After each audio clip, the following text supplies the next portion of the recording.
ছাইগুলোর মতো কি আমাকেও তুমি নিজের জীবন থেকে ছুড়ে ফেলে দিলে রাজ ভাইয়া? আমায় কি আদৌ তুমি কোনোদিন এতটুকু ভালোবেসেছিলে? বেসেছিলে ভালো? মেহরাজ ভাই নিশ্চুপ হয়ে দাঁড়িয়ে প্রিয় মানুষের অভিমানে ও অভিযোগে করা এতগুলো প্রশ্নের একটারও জবাব না দিয়ে রক্তরঙা চোখে কেবল শীতল চাহনি ফেললেন সামান্তাপুর মুখে। তারপর আর দাঁড়ালেন না, সিঁড়িতে পা ফেলে দ্রুত নিচে চলে গেলেন। আমি অবাক হয়ে চেয়ে থাকলাম কেবল দুজনের পানে। এই দুজন মানুষের মাঝে কতখানি ভালোবাসা, কতখানি অনুভূতি, তবুও বিচ্ছেদ। দায়ী কি আমি? সাইদ ভাই আজ দেরি করেই এলেন।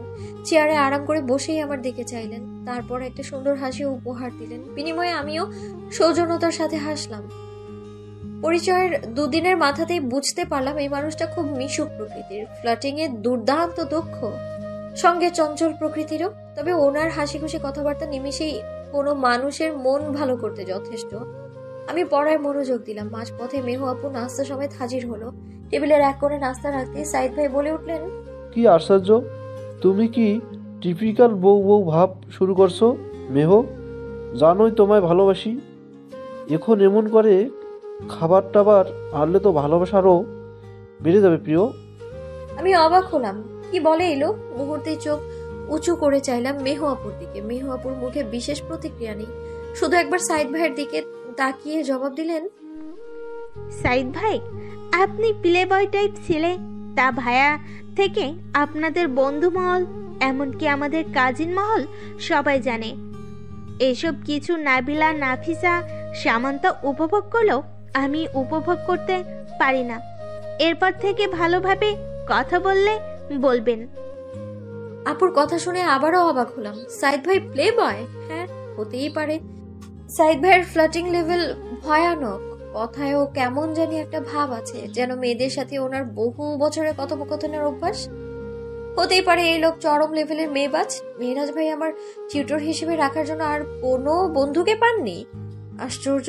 আমি সাইদ ভাইয়ের মুখের দিকে তাকালাম।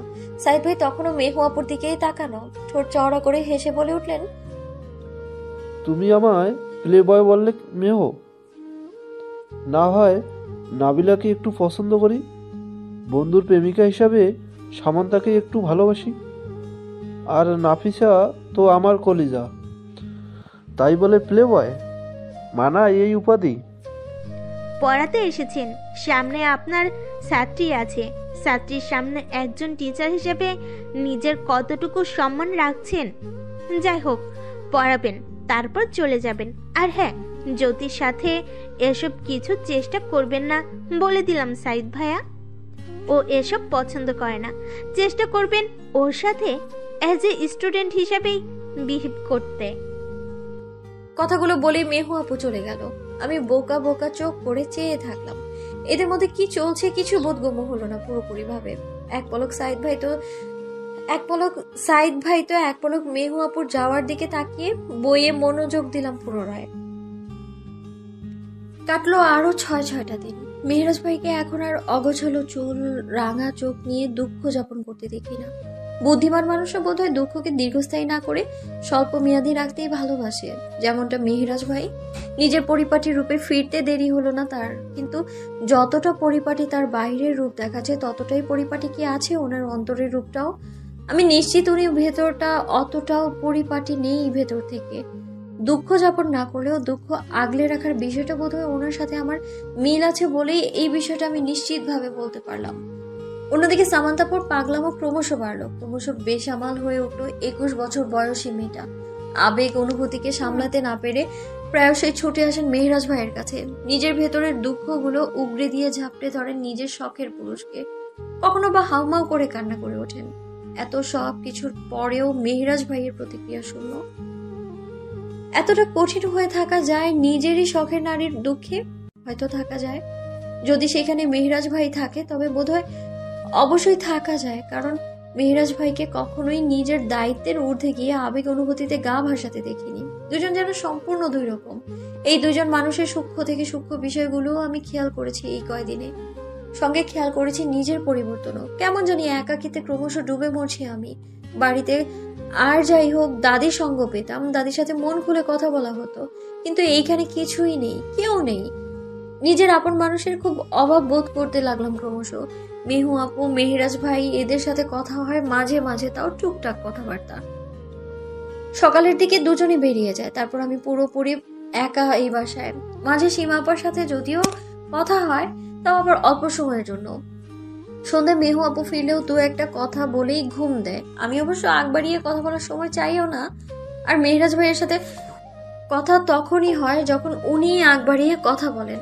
কেন জানি না ওনার সাথে নিজ থেকে কথা বলা হয়ে ওঠে না। তবে এই কয়েকদিনে সাইদ ভাইয়ের সাথে কথা হয়েছে। ভেবে দেখলাম সীমাপা আর সাইদ ভাইয়ের সাথেই যা কথা হওয়ার হয় আমার।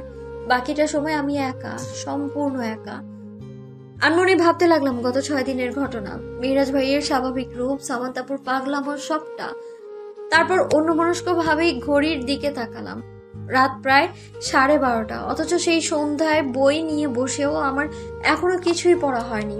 অতিরিক্ত ভাবনা আমায় ঘিরে ধরেছে আজকাল। কি ভাবছি, কি চিন্তা করছি তা বোধহয় আমার নিজেরই নিয়ন্ত্রণে নেই। খেয়াল করেছি আজকাল ঘুমোতে গেলেও ঘুম হয় না, সর্বক্ষণ আমি কিছু ভাবছি, কেবল শুধুই ভাবছি। কিন্তু কিসের এত ভাবনা? এইসব ভাবনার আড়ালে কি আমি আমার জীবনের উদ্দেশ্যটা হারিয়ে ফেলছি? বিষয়টা ভেবে আমি আঁতকে উঠলাম। আমার জীবনের উদ্দেশ্য তো কখনোই মেহেরাজ ভাই ছিলেন না। তবে কেন তার বিষয়ে এত ভাবছি আমি? তাকে নিয়ে কি ঘটছে তা নিয়েও বা কেন ভাবছি আমি? আমি চোখ বন্ধ করলাম, জোরে জোরে শ্বাস নিয়ে চোখ মেলে তাকাতেই বাটন ফোনটা বেজে উঠলো আওয়াজ তুলে। ক্ষীণ চোখে চেয়ে মিনার ভাইয়ের নাম্বারটা দেখলাম। বিকালে কল দিয়েছিলাম আমি, কিন্তু মিনার ভাই নাকি তার এক বন্ধুর বিয়েতে গিয়েছেন, তাই আর দাদির সাথে কথা বলা হয়ে ওঠেনি। বলেছিলাম বাড়ি গিয়ে কল করতে, এখন হয়তো বাড়ি ফিরেই কল দিয়েছেন। আমি কলটা তুললাম, কানে নিয়ে বললাম, আসসালামু আলাইকুম মিনার ভাই, কেমন আছো? মিনার ভাই ওপাশ থেকে ব্যস্ততা দেখিয়ে বলে উঠলেন, তখন বিয়ে বাড়িতে ছিলাম রে চতি, মাত্রই ফিরলাম বাড়িতে। দাদির ঘরের সামনে দাঁড়িয়ে আছি, তুই তখন বললি বাড়ি এসে কল করতে, কিন্তু দাদি তো ঘুমাচ্ছে, ডাকবো? আমি ছোট্ট শ্বাস ফেললাম। খেয়াল করেছি মিনার ভাই পাল্টে যাচ্ছেন ক্রমশ। তাকে কেমন আছো জিজ্ঞেস করলে কিছু না কিছু বলে সে প্রশ্নকে সুকৌশলে এড়িয়ে যায়, উত্তর দেয় না। কিন্তু কেন? কেমন আছে এই প্রশ্নের উত্তর দেওয়া কি খুব কঠিন নাকি? কে জানে। মৃদু গলায় বললাম, লাগবে না মিনার ভাই, পারলে কাল সকালে দাদি উঠলে একবার কল দিও, তোমাকে কষ্ট দিচ্ছি শুধু মিনার ভাই। মিনার ভাই পাল্টা উত্তরে বললেন, কি বললি? কিছু না মিনার ভাই, এত রাতে বাড়ি ফিরলে ক্লান্ত নিশ্চয়ই, ঘুমাও গিয়ে। মিনার ভাই চুপ থাকলেন কয়েক সেকেন্ড, তারপর ভরাট গলায় বলে উঠলেন, আজকাল চোখে ঘুম নামে না রে। কথাটার মধ্যে কি ছিল আমি জানি না, আমার মন খারাপ হলো। চারদিকে সবার কেবল মন খারাপ, সবার জীবনে কেবল বিষাদের অস্তিত্ব। মিনার ভাইকেও কি বিষাদ ছুঁয়ে গিয়েছে? হয়তো, না হলে তো এইভাবে বলতো না সে। কেন জানি না, আমি তার বিষাদ জানার জন্য আগ্রহ দেখালাম না, তার বিষাদ লাঘবের জন্য সহানুভূতিও দেখানো হলো না। তার আগেই কল রেখে দিলেন মিনার ভাই। আমি চেয়ারে বসে চোখ বুঝলাম আবারও। এত এত বিষাদের মাঝে কেমন জানি দম বন্ধ অনুভব হলো। ঠিক তখনই মেহেরাজ ভাইয়ের গভীর স্বর আমার কানে পৌঁছালো, না পড়ে এত রাতে কার সাথে কথা বলছিলি জ্যোতি? হঠাৎ মেহেরাজ ভাইয়ের গলা শুনে বিস্মিত হয়ে চোখ মেলে চাইলাম। দেখলাম দরজার ধারে পানির বোতল হাতে নিয়ে মেহেরাজ ভাই দাঁড়িয়ে আছেন। রাত প্রায় 12:30, ঘরের আলো জ্বালিয়ে পড়ছিলাম বলে আর দরজাও লাগানো হয়নি। মেহেরাজ ভাই কি দরজায় দাঁড়িয়ে আমার আর মিনার ভাইয়ের কলে কথা বলাটা লক্ষ্য করেছেন? করলেও বাকি। নিজেকে স্থির করে স্পষ্ট গলায় উত্তর দিলাম, মিনার ভাইয়ের সাথে। মেহেরাজ ভাই মাথা নাড়লেন, পর মুহূর্তে বললেন, পড়ালেখা ঠিকঠাক মতো হচ্ছে তো তোর? পরিবেশ কিংবা পরিস্থিতি তোর পড়ালেখায় প্রভাব ফেলছে না তো জ্যোতি? যদি তেমনটা হয় আমায় জানাবি। পর মুহূর্তেই বললেন, আমি আগের মতোই স্বাভাবিক থাকলাম। কয়েক মুহূর্ত চুপ থেকে জিভা দিয়ে ঠোঁট ভিজালাম। উত্তরে বলে উঠলাম, পরিবেশ পরিস্থিতি তো কত কিছুতেই প্রভাব ফেললো মেহেরাজ ভাই। শুধু কি পড়ালেখাতেই? আমার জীবনেও তো মস্ত বড় প্রভাব পড়েনি কি? মেহেরাজ প্রগাঢ় দৃষ্টিতে চাইলেন আমার দিকে, গম্ভীর কণ্ঠে উত্তর দিলেন, সেই প্রভাবের জন্য জীবন থামিয়ে রাখাটা বোকামো। পরিবেশ কিংবা পরিস্থিতির প্রভাবে প্রভাবিত না হয়ে নিজেকে স্বাভাবিক রাখাটাই বুদ্ধিমানের কাজ। আই হোপ তুই থেমে থাকবি না, রাইট? আমি হাসলাম, তার ছেলের হাসি। আমি কোনো কালেই বা থামাতে পেরেছি? কোনো কালেই বা দুঃখ দেখিয়েছি? জীবন আমায় একরাশ অস্বাভাবিকতার মাঝে মিশিয়ে দেওয়া সত্ত্বেও আমাকে প্রতিনিয়ত স্বাভাবিক থাকতে হয়েছে। ছোটবেলায় মা যখন ছেড়ে চলে গেল, তখনও 9 বছর বয়সে যখন মিথিকে হারালাম, তখনও ষোড়শী বয়সে যখন এক যুবকের সামনে অজান্তে নিজের অনুভূতি জানান পেয়ে অপমানিত হতে হলো, তখনও, অবশেষে আজও এত বেশি স্বাভাবিক থাকতে থাকতে আজ যেন হাঁপিয়ে উঠেছি আমি। অস্ফুট স্বরে কঠিন গলায় বললাম, পরিস্থিতিটা আপনার জন্য মেহরাজ ভাই, না হলে আজ আমি অন্তত এইটুকু হলেও ভালো থাকতাম দাদির সাথে, শহরে যান্ত্রিকতায় পিষে যেতাম না আমি। মেহরাজ ভাই ভ্রু কুঁচকে নিলেন, প্রশ্ন করলেন, তোকে তো জোর করে আনা হয়নি জ্যোতি, জিজ্ঞেস করেছিলাম তো। আমি আগের মতোই কঠিন গলায় উত্তর দিলাম, ওটা জোর না হোক, সম্মতিও বলা যায় না। মেহরাজ ভাই যেন আমার কথাকে বিশেষ গুরুত্ব দিলেন না, শান্ত স্বরে বললেন, এক্ষেত্রে তোর আমার কারোরই সম্মতি নেই, ছিল না। বাধ্য হয়ে আমাকে আপনাদের বাসায় আনার জন্য কোনো প্রয়োজন ছিল না মেহরাজ ভাই। সত্যি বলছি, এখানে আসার পর আমার দম বন্ধ অনুভব হচ্ছে। কেন অনুভব হচ্ছে তা আমার জানা নেই। সেদিন আপনি বিয়েটা না করলেই সব ঠিক থাকতো, সবটা। মেহরাজ ভাই মুহূর্তেই প্রশ্ন ছুড়লেন, তোর কি মনে হচ্ছে বিয়েটা আমি নিজ ইচ্ছায় করেছি, কিংবা তোকে দম বন্ধ করে মেরে ফেলার জন্য প্ল্যান করে বিয়ে করেছি? আমার ভেতরের সত্তার রাগে রাগান্বিত হলো। নিজের চোখের সামনে অপ্রিয় মানুষটার সাথে কথা এড়ানো আর বিন্দু মাত্র ইচ্ছে জাগলো না আমার। শুধু জানবো উনিই দায়ী, কেবল উনি চাইলেই আমাকে বুঝতে পারতেন, আমার পরিস্থিতিটা বুঝতে পারতেন। উনি বুঝলেন না, উল্টো আমাকেই চাপা কণ্ঠে প্রশ্ন ছুড়েছেন। আমি দীর্ঘশ্বাস ফেলে উত্তর দিলাম, জানি না, শুধু জানি আজ আমার জীবনের এই হাল আপনার জন্যই হয়েছে মেহরাজ ভাই। আমি মুক্ত থাকতে চাইছি, শুধুই মুক্তি চাইছি এসবের থেকে।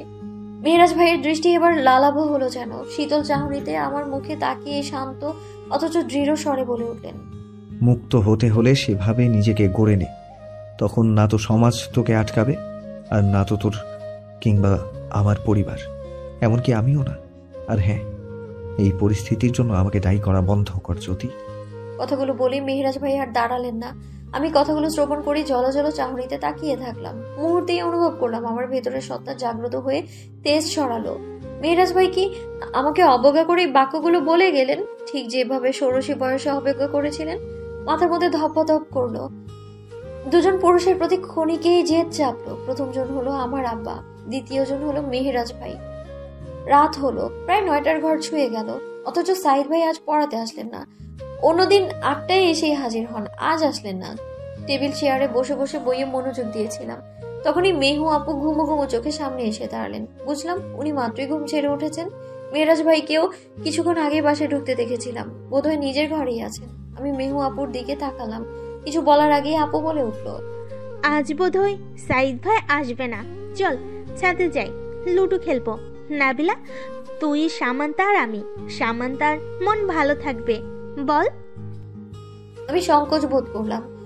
আমি গেলে সামান্তাপুর প্রতিক্রিয়া কেমন হবে? এই কয়দিনে আমি ঠিক বুঝেছি সামান্তাপু মুখে না বলেও আমাকে তিনি খুব একটা পছন্দ করেন না, কিংবা আমাকে দেখলেই তার মুখ বিষাদে কালচে রূপ ধারণ করেন। এইটুকু বুঝে মেহু আপুর প্রস্তাব নাকচ করে বললাম, না আপু, পড়া আছে, পরে একদিন না হয় খেলবো। আপু আমার কথা শুনলেন না, টেনে টুনে নিয়ে শেষ পর্যন্ত রাজি করিয়ে নিয়েই গেলেন। আপুর এই দিকটা বেশ ভালো। 5 মিনিট সময়ও যদি মিশেন, ওই 5 মিনিটই মনে হবে উনি আমাকে অনেক বেশি আপন ভাবেন। আমি ধীরে ধীরে মেহু আপুর পিছু পিছু ছাদে গেলাম। মুহূর্তেই ছাদে লুডোর আসর চলল। নাবিলা, আমি, সামান্তাপু আর মেহু আপু। সামান্তাপুর মানসিক অবস্থা সামাল দিতেই এই প্রচেষ্টা। আজকাল আর সামান্তাপুকে একা কোথাও ছাড়াও হয় না, এমনকি রাতেও ওনার সাথে নাবিলা গিয়ে ঘুমায়। ধীরে ধীরে এই বিষয়টা দৃষ্টিকটু ঠেকলো সবার চোখে। মেহরাজ ভাইয়ের চাচা চাচি সহ মোটামুটি সকলেরই জানা হয়ে গেল তাদের এত কিছুর পরেও মেহরাজ ভাই স্বাভাবিক, যেন কিছুই ঘটেনি তার জীবনে, কিছুই হারায়নি সে। বিপরীতে সামান্তাপু ততটাই অস্বাভাবিক। লুডো খেলার এক পর্যায়ে সামান্তাপুর একটা গুটি কাটা পড়লো, তাও আমার গুটির চালেই। সামান্তাপু সঙ্গে সঙ্গে কেঁদে দিলেন ছোট বাচ্চাদের মতো, চোখ বড় বড় করে আমার দিকে তাকিয়ে ঠোঁট কামড়ে কান্না আটকানোর চেষ্টা চালালেন। আমি অবাক হলাম, সামান্য একটা গুটি কাটার জন্য কি উনি বাচ্চাদের মতো করে কাঁদছেন এইভাবে?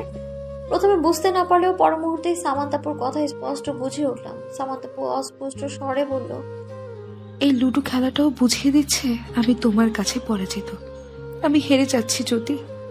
কেন জানি না, আমি তোমার সহ্য করতে পারছি না। প্লিজ আমার শান্তি দাও জ্যোতি, আমার শান্তি এভাবে দিনের পর দিন কেড়ে নিচ্ছ কেন জ্যোতি? আমি বিস্ময় নিয়ে তাকিয়ে রইলাম। এমনিতেও ছাদে এসে লুডো খেলার খুব একটা ইচ্ছে আমার ছিল না। মেহু আপু জোর করে টেনে এনেছিলেন আমায়। কিন্তু আমার উপস্থিতিতে যে অন্য কারো এতটা কষ্ট হবে জানতে পারলে কখনোই আসতাম না আমি, কিংবা আমি কারো শান্তি কেড়ে নিচ্ছি এটা জানলেও আসতাম না। ছোট শ্বাস ফেলে দ্রুত উঠে দাঁড়ালাম, হালকা হেসে বলে উঠলাম, আমি দুঃখিত আপু, ভীষণভাবে দুঃখিত। আপনি প্লিজ কাঁদবেন না। আপনার শান্তি আপনারই হোক আপু, আমি কোনো হস্তক্ষেপ করব না। আমায় অপরাধী ভাববেন না আপু। কথাগুলো বলে দ্রুত পায়ে ছাদ থেকে নেমে বাসায় আসলাম। একটা মেয়ের কষ্টের জন্য সে সম্পূর্ণভাবে আমায় দোষী ভাবে, বিষয়টা ভাবতেই মন খারাপ হলো আবারও। আমি কি সত্যি ওনার শান্তি কেড়ে নিয়েছি? আমার চোখ টলমলো করলো, ধীর পায়ে রুমে ঢুকতে চোখে পড়লো চেয়ারে বসে থাকা সাইদ ভাইয়ের দিকে। আমি অবাক হলাম, ভেবেই নিয়েছিলাম উনি আসবেন না, এখন পড়াতে আসবেন তা আশাও করিনি। মুহূর্তেই টলমলো করে ওঠা চোখ জোড়াকে স্বাভাবিক করার জন্য অন্যদিকে তাকালাম। সাইদ ভাই বোধহয় হাসলেন, বলে উঠলেন, বোকা মেয়ে, কান্না পেলে কেঁদে নিতে হয়, জানো না? আপন মানুষদের সামনে কান্না লুকাতে হয় না। আমার কান্নাটা এবার আরো অগ্রসর হলো। আমি প্রাণপণ কান্না আটকানোর চেষ্টা চালিয়ে চোখ লাল করে চাইলাম। বললাম, এ শহরে আমার কোনো আপন মানুষ নেই সাইদ ভাই। যারা ছিল তাদের রেখে এসেছি বাড়িতে, আর এইখানে যারা আছে তারা সবাই আমার পর মানুষ। সাইদ ভাই অমায়িক ভাবে হাসলেন, উত্তরে বললেন, এই কয়টা দিনে তোমার সাথে এত ভালোভাবে মিশলাম, টিচারের মতো এইটুকুই। বিহেভ না করে একদম ভালো বোনের মতো খুনসুটি মায়ের সম্পর্ক গড়ে তুললাম, আর তুমি বলছো আপন নয়। সাইদ ভাইয়ের কথা শুনে বলতে ইচ্ছে করলো, যাদের আপন মানুষের সংখ্যা কম থাকে কিংবা আপন মানুষদের হারিয়ে ফেলার অভ্যাস থাকে তারা পুনরায় কাউকে আপন ভাবতে ভয় পায় সাইদ ভাই। তারা খুব সহজেই আর কাউকে আপন ভাবতে পারে না। কিন্তু বলতে পারলাম না, চোখ মুখ স্বাভাবিক করে ঘন ঘন শ্বাস ফেললাম কেবল। উনি আবারও বলে উঠলেন, আমি তোমায় আপন ভাবলাম জ্যোতি, ভাবলাম তুমি আমার বোন। এবার তোমার দিক থেকে কি আমাকে আপন ভাবতে সংকোচ আছে? আপন ভাবা যায় কি এই মেয়ে বা ছেলেটাকে? সাইদ ভাইয়ের কণ্ঠ শুনে যেন আমি খুশি হলাম, কিন্তু সেই খুশিটা দেখানো গেল না। মনে মনে বোধহয় এই যান্ত্রিক শহরে আমিও কোনো আপন মানুষ খুঁজছিলাম, কিন্তু আপন মানুষ পাওয়ার সেই খুশিটুকু প্রকাশ না করেই বললাম, যায়। বেশ, তবে আমার বোনটার মন খারাপ হলো কেন? কেউ কিছু বলেছে? এড়িয়ে গিয়ে বললাম, না এমনিতেই। পড়াবেন না আজ? পড়ানোর অজুহাত দিয়ে কাটিয়ে গেলাম সেই মন খারাপের প্রশ্নকে। কাটিয়ে গেলাম আস্ত এক বিষণ্ণতাকে। সাইদ ভাইও অবশ্য দ্বিতীয়বার আর কোনো প্রশ্ন করেননি, তবে পড়ানোর ফাঁকে ফাঁকে ধীরে ধীরে আমার মন ভালো করে দিলেন ঠিকই। আমি হাসলাম, সত্যি সাইদ ভাই প্রাণবন্ত। এমন একটা ভাই পাওয়া গেলে খারাপ হয় না। জ্যোতি, তুই কি এই পরিস্থিতির জন্য আমাকে দায়ী করিস কেবল? তোর জীবনটা কি আমি নষ্ট করে দিয়েছি ভাবিস? নাকি তোর দমবন্ধ অনুভূতির কারণে এই বিয়েটা থেকে মুক্তি চাস কি তুই? আমায় সবটা জানাতে পারিস নির্দ্বিধায়। মেহরাজ ভাইয়ের শীতল কণ্ঠে আকস্মিক প্রশ্ন শুনে চোখ ঘুরিয়ে তাকালাম আমি। কালকের মধ্যে পানির বোতল হাতে নিয়ে দরজার দ্বারে দাঁড়িয়ে আছেন উনি।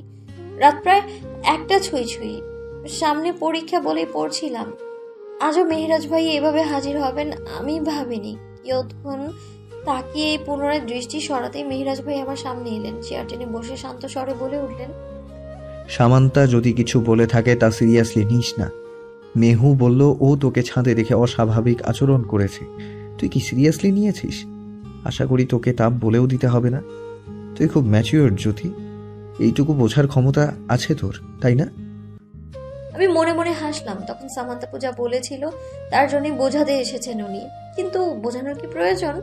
আমি কষ্ট পেলে ওনার কিংবা অন্য কারোর বা বিশেষ তো ক্ষতি হবে না, তবে বোঝানোর কি প্রয়োজন? মেহরাজ ভাই আবারও বললেন, কালকে রাতে তোর বলা কথাগুলো আমি অনেকক্ষণ ভেবে মাথার মধ্যে এই ভাবনাটা কাজ করেছে যে এই বিয়েটা বোধহয় আমার দোষের জন্যই হয়েছে। কিন্তু এটা সত্যি যে বিয়েতে আমারও মত ছিল না জ্যোতি, আর এই পরিস্থিতি সৃষ্টির দায় আমি মাথায় নিয়ে সেদিন তোকে সরিও বলেছিলাম। আজ প্রয়োজন হলে আবারও বলছি। আমি এবার মাথা তুলে চাইলাম। মেহরাজ ভাইয়ের দৃষ্টি শান্ত, কণ্ঠ শীতল, যেন কোনো রাগ নেই আজ।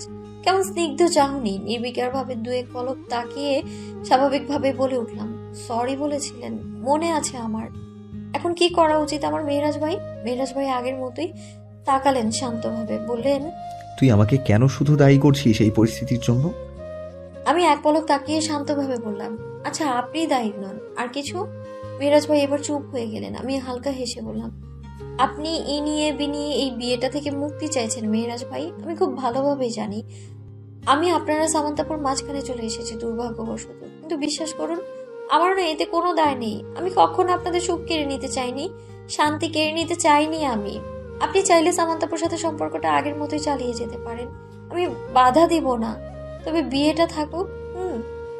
বিয়েটা না ভাঙবেন না। এমন নয় যে আমি আপনার সামনে বিয়ে নিয়ে কোনো অধিকার দাবি করব।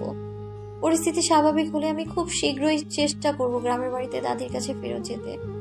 আপনি চাইলে সামান্তাপুকে বিয়ে করতে পারেন। এমন তো অনেকেই হয় না যে একজন পুরুষ 2-3টে বিয়ে করে, তাই না? কথাগুলো একদমই বলে ফেলেই থামলাম আমি। পর মুহূর্তে মেহরাজ ভাইয়ের দিকে এক পলক তাকাতেই শিউরে উঠলাম। এতক্ষণ যতটা শান্ত স্নিগ্ধ চাহনি ছিল, এখন ঠিক ততটাই রাগ মিশ্রিত হলো তার চাহনিতে।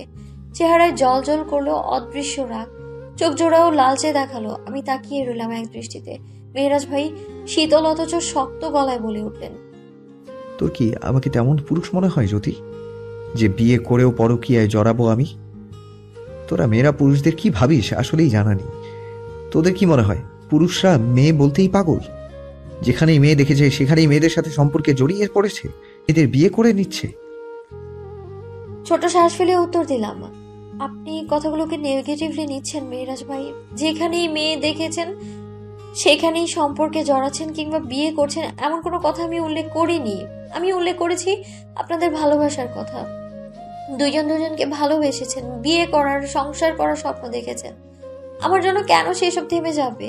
মেহরাজ লালাবু দৃষ্টিতে তাকিয়ে বলে উঠলেন কঠোর গলায়, আমি যদি চাইতাম তবে সেদিনই বিয়েটা থেমে যেতে পারতো জ্যোতি। আমি চাইলেও তোকে বিয়ে না করে চলে আসতে পারতাম না? কেন করিনি? কারণ আমি অতটাও মনুষ্যত্বহীন নই, অতটাও অমানুষ নই।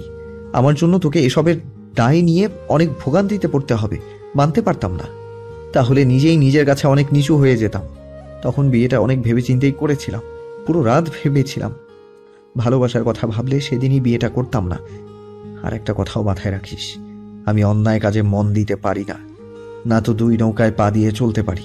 তাচ্ছিল্য নিয়ে হাসলাম, প্রশ্ন ছুড়লাম, দয়া করেছেন মেহরাজ ভাই? আমার কি কৃতজ্ঞবোধ প্রকাশ করা উচিত আপনাকে?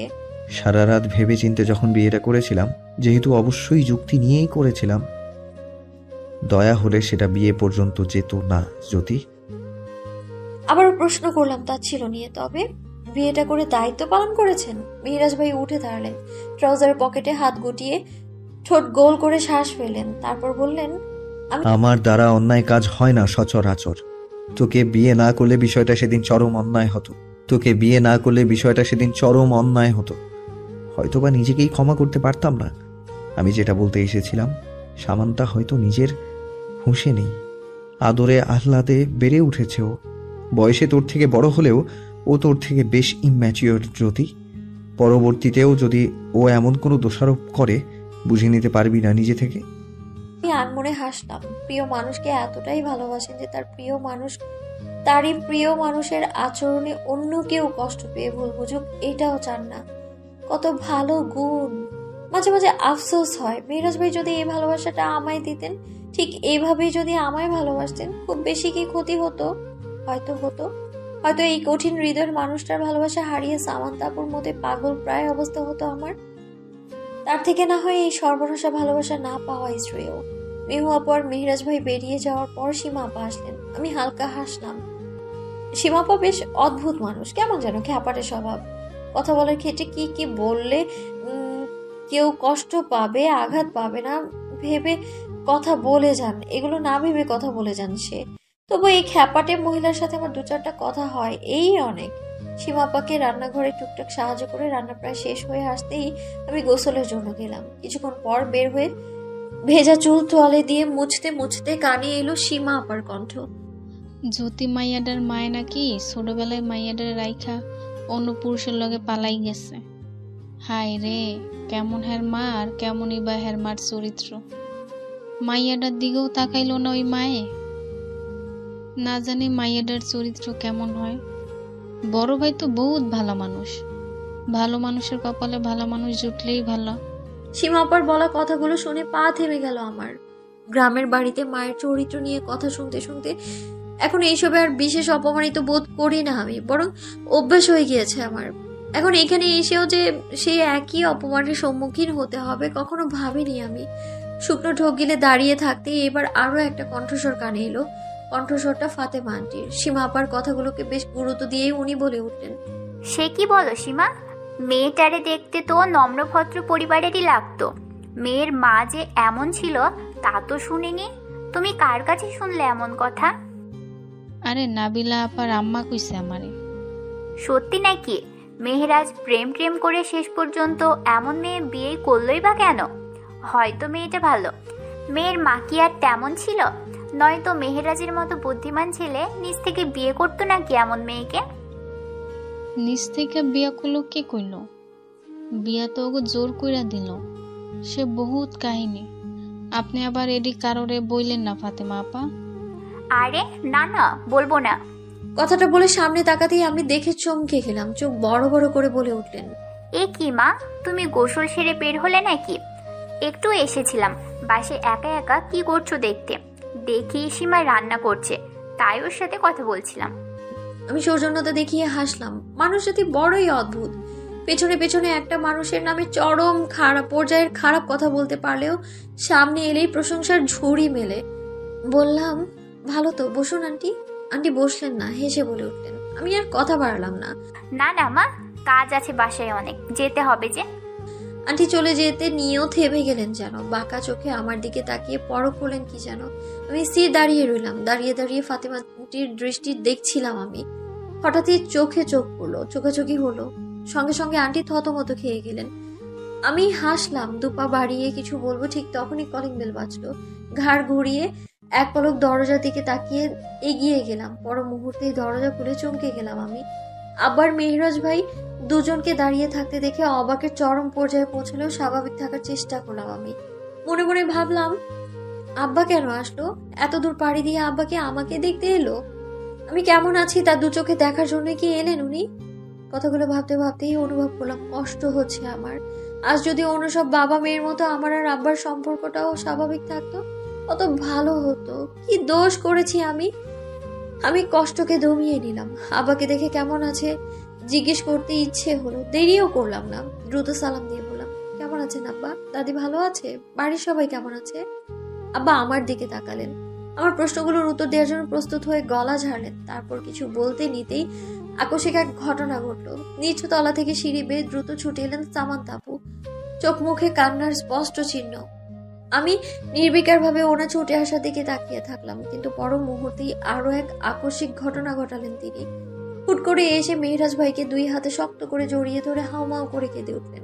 আব্বা বোধহয় সেই দৃশ্য দেখে আমার থেকেও বেশি অবাক হলেন। চোখ মুখে সে অবাক হওয়ার রেশ দ্রুতই জল জল করে ফুটে উঠল তার। আব্বা বোধহয় চোখের সামনে এমন দৃশ্য দেখার জন্য প্রস্তুত ছিলেন না। মুখভঙ্গি বিদঘুটে করে তাকালেন মেহরাজ ভাইয়ের দিকে। সামান্তাপু দুই হাতে চাপটে জড়িয়ে ধরে আছেন মেহরাজ ভাইকে। চোখ জোড়া দিয়ে অঝরে বইছে নোনা পানি। সেই পানি মুহূর্তেই ভিজিয়ে তুলল মেহরাজ ভাইয়ের ছাই রঙা টি শার্টকে। নিষ্পলক তাকিয়ে থেকে সেই দৃশ্য অবলোকন করে কান্না পেল আমারও। বুকের গহীনে কষ্টটা সুপ্তভাবে জানিয়ে গেল তাদের উপস্থিতি। তবে সেটা সামান্তাপুর জন্য নয়। কষ্টটা নিজের অনুভূতির পুরুষকে অন্য কেউ আষ্টে পৃষ্ঠে জড়িয়ে আছে বলে। কান্নাটা নিজের সাধের পুরুষের বুকে অন্য কারো মুখ গোজা দেখে। শুধু আজ নয়, যখনই আমার চোখের সামনে সামান্তাপু মেহরাজ ভাইকে এমন ভাবে জড়িয়ে ধরেছেন তখনই আমি এই কষ্ট অনুভব করেছি। আমি রুদ্ধশ্বাস, অস্থিরতা টের পেয়েছি আমি। তবুও যে কান্না করা, কষ্ট পাওয়া বারণ আমার। কারণ যেখানে অধিকার নেই সেখানে এইসব শুধুমাত্র তাচ্ছিল্যেরই চিহ্ন। আমি কষ্ট দমিয়ে স্বাভাবিক থাকলাম, তাকিয়ে রইলাম সেই দিক পানেই। মেহরাজ ভাই ক্রমশ নিজেকে ছাড়ানোর চেষ্টা করলেন। প্রথম ধাপে ঠান্ডা মাথায় চেষ্টা করলেও পরের ধাপে আচমকাই বলিষ্ঠ হাত জোড়া দিয়ে সামান্তাপুকে ঠেলে দূরে সরালেন। রক্তলাল চক্ষু নিয়ে কঠিন কণ্ঠ করে বলে উঠলেন, সামান্তা, আগেও বলেছি, এখনো বলছি, এসব কোন ধরনের বেয়াদবি? একটা মেয়ে হয়ে তোমার নিজের কোনো সম্মান নেই? এভাবে নিজের মান সম্মান বিসর্জন দিয়ে বেহায়ার মতো একজন পরপুরুষকে জড়িয়ে ধরা কোন ধরনের সভ্যতার প্রকাশ? সামান্তা আপু ফুঁফিয়ে কেঁদে উঠলেন মেহরাজ ভাইয়ের ধমকে। হতবিহব্বল চোখে থেকে বলে উঠলেন, পুরুষটা তুমি বলেই জড়িয়ে ধরেছি, বিশ্বাস করো রাজ ভাইয়া, আমি এটা এখনো বিশ্বাস করতে পারছি না যে তুমি বিয়ে করে নিয়েছো। তুমি আর আমার নেই, এটা আমি মানতেই পারছি না। তুমি কেমন ভালোবাসিয়েছিলে আমায়, পুরুষটা তুমি বলেই জড়িয়ে ধরেছি। বিশ্বাস করো রাজ ভাইয়া, আমি এটা এখনো বিশ্বাস করতে পারছি না যে তুমি বিয়ে করে নিয়েছো। তুমি আর আমার নেই, এটা আমি মানতেই পারছি না। তুমি কেমন ভালোবেসেছিলে আমায়, ভালোবাসলে তো অন্য কাউকে বিয়ে করতে না রাজ ভাইয়া। এতগুলো দিনের সম্পর্ক ভুলে গিয়ে এক মুহূর্তে বিয়ে করে নিলে। আমায় তুমি ভালোবাসোই নি রাজ ভাইয়া, কোনো দিনও বাসনি, ঠকিয়েছো।